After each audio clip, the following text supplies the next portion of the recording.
Yo, what's good? I'm Jess Murillo, longtime creative, marketing professional, philosophy enthusiast, and bald girl. Living through life's experiences, I've figured out our power is in our perspective and that we are the makers of our own reality. Experiencing a full life is all about the way you look at things and how you use those ideas to create your world. On this podcast, we're going to dive into different theories, stories, and philosophies that help you peel back the layers and expose things differently. Showing up here means breaking you free from the shell that has been keeping you small. It's kind of like if a marketing teacher with a crafting hobby and passion for philosophy started a podcast. So if you can wrap your head around that, buckle up, sit back, open your mind, and get ready to break bare of the limiting mindsets that keep us from making the best of this life. This is the Breaking Bare Podcast.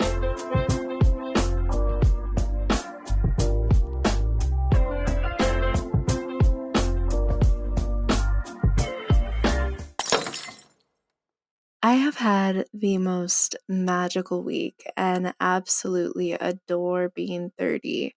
I've been asking myself as of late what 30 is supposed to feel like, and so far I keep answering like my favorite age, which I feel like that is what's happening. So this week was filled with somewhat mystical experiences as well as energetic shifts and so many fresh ideas to add to the docket of things to act on. There have been many supernatural happenings as of late, exciting synchronicities and happenstances that feel surreal, and I am so enchanted that I get to experience them. And it just reminds me how much of this I missed when I was constantly going and expected to produce, and time just flew by because my days were filled with all of these things. They're so packed. I feel so much more magnetism the slower I go. And it feels like I'm conjuring up something so much bigger than myself.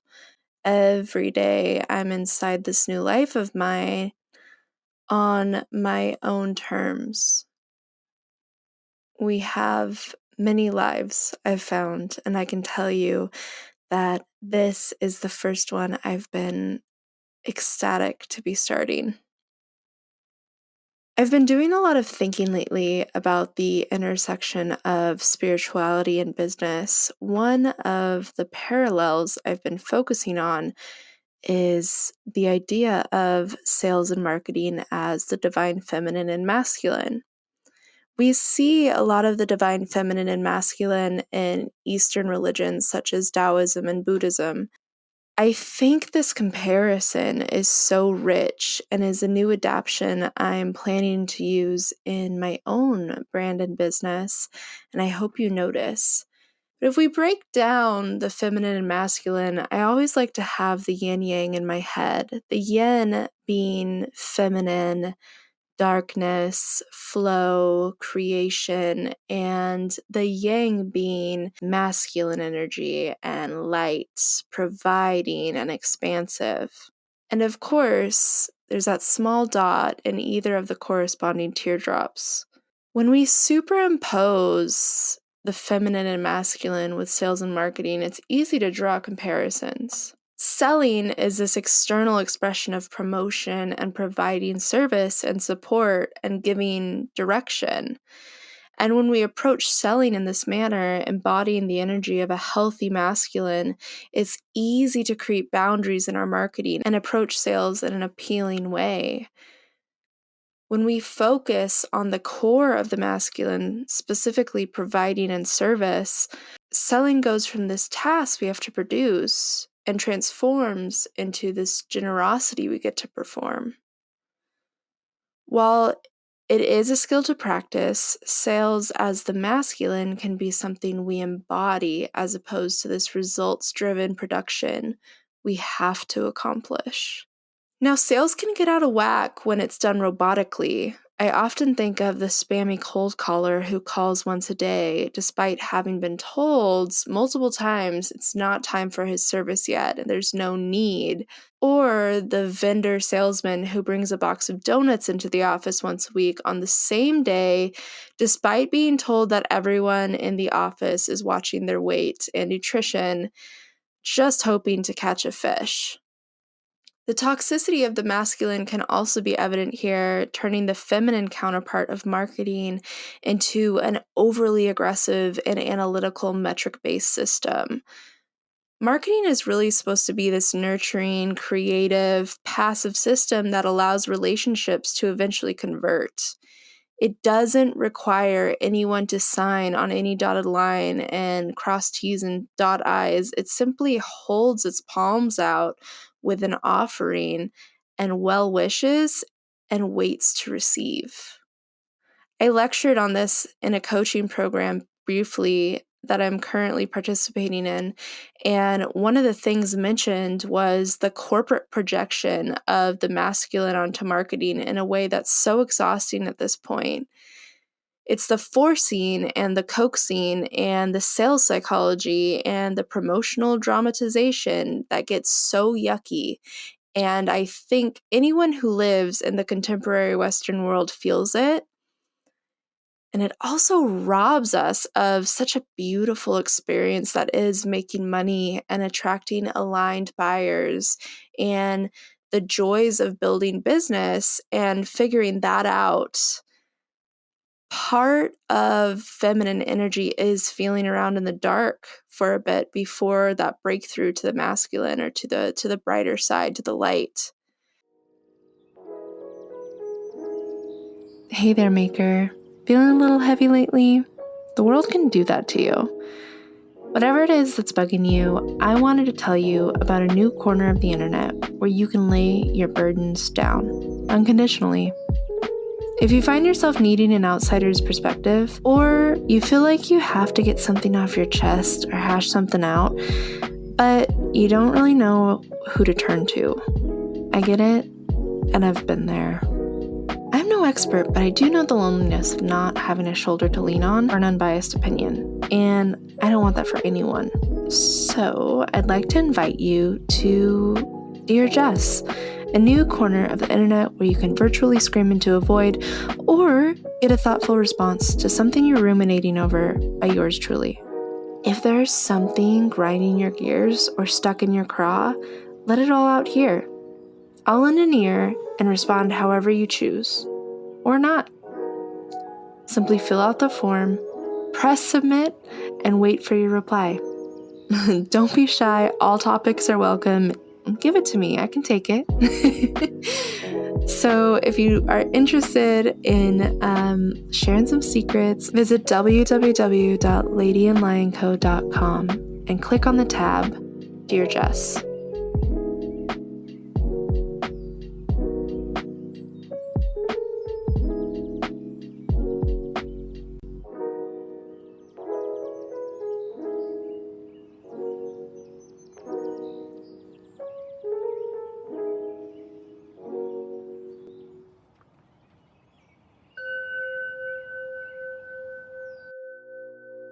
Pardon the interruption, but I wanted to share a mindful moment brought to you by Lady and Lion Co. Lady and Lion Co. is my lifestyle brand all about balancing our ego with our higher self. Part of balancing these parts of ourselves is practicing mindfulness. If you're not familiar with mindfulness, you're in for a real treat. Take a moment to experience it. Wherever you are, I want you to take in a deep breath and hold it for 3 seconds. Now release. As you're releasing your breath, take a moment to think of how connected your breath is to the rest of the earth. You just inhaled oxygen, which was filtered by trees, and you turned it into carbon dioxide for the trees to in turn breathe. You just fed a tree. By supporting the life of a tree, you are supporting the hundreds of animals and ecosystems existing in that tree, the nutrients that tree produces for the other plants around it, the products generated from that tree, such as teas, herbs, spices, oils, papers, lumber, and so much more. With this one breath, you are supporting life, and you should give yourself permission to feel that power. You are breathing with a tree, which is evidence the universe is on your side. As you go about your day, stop for a moment and think about how your breath is giving life to not just you, but hundreds of species across the globe. You are magic. You are harmony. And when you feel your life in sync with the rest of Earth, life seems to make sense. Enjoy breathing life into the universe today. For more moments like this one and creative content, visit www.ladyandlionco.com. That's ladyandlionco.com.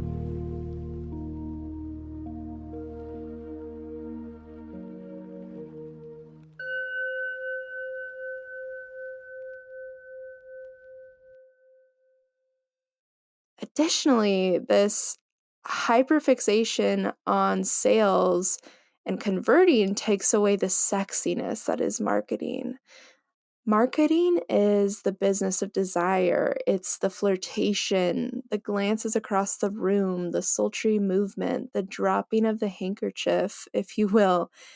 And when you insert all these formulaic structures and mathematic strategy into it, it shifts from the business of desire to the practice of deception.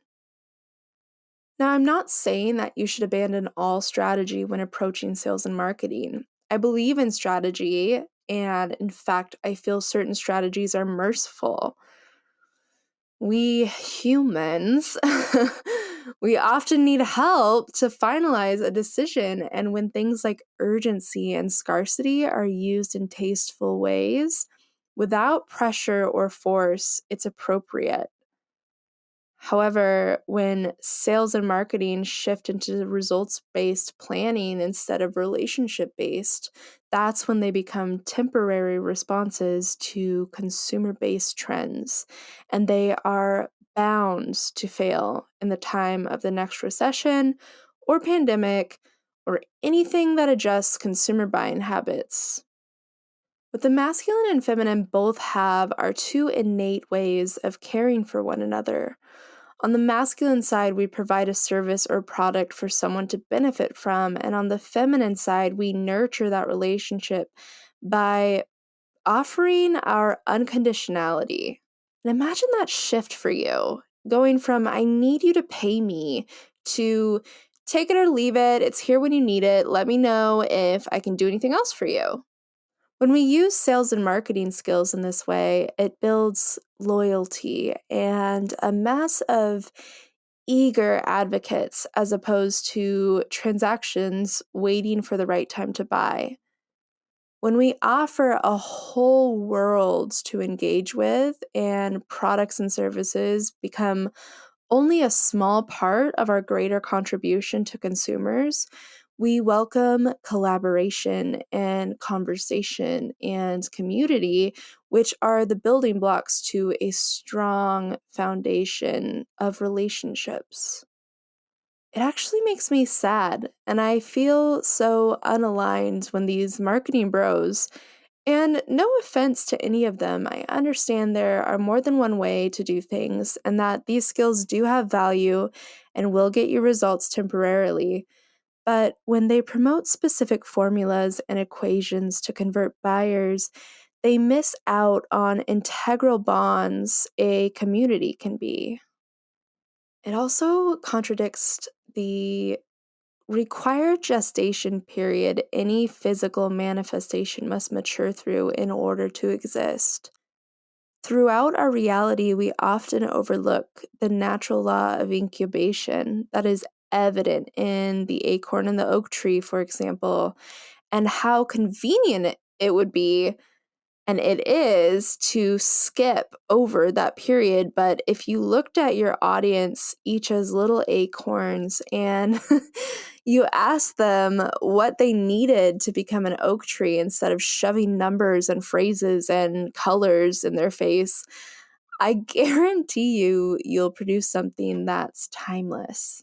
So a few takeaways from this concept as sales and marketing as the divine masculine feminine, just to summarize. For one, switch to a provide and nurture mindset instead of an acquire and convert attitude. We're talking about people here, not a food supply or solely numbers. So let's start treating them as such. Second, think of generating desire to create demand instead of the on trend market hack being forced down everyone's throat at the moment. These are trends and they are fads and they go out of fashion just as fast as they come into fashion. So make sure desire is your focus and think of what would attract these people that I know and have relationships with. How could I flirt them into doing this dance with me instead of numbers, colors, pictures, specific pictures, buy my thing. Oh. And then finally, always, always, always put relationships before results. That's what will stand the test of time.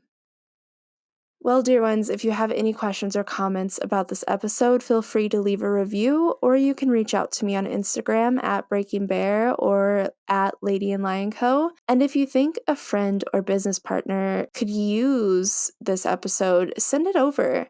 I'd love to chat about it regardless. And if not, I hope to catch you next week on another episode of the Breaking Bear podcast. Talk then.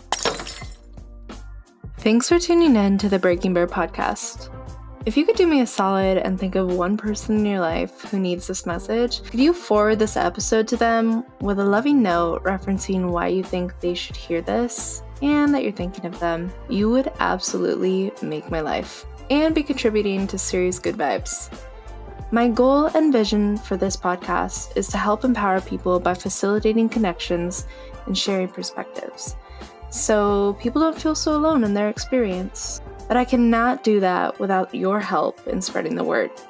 There's a reason you heard this today. So if it raised your vibe, then this is a perfect opportunity to spread love and give the gift of higher consciousness.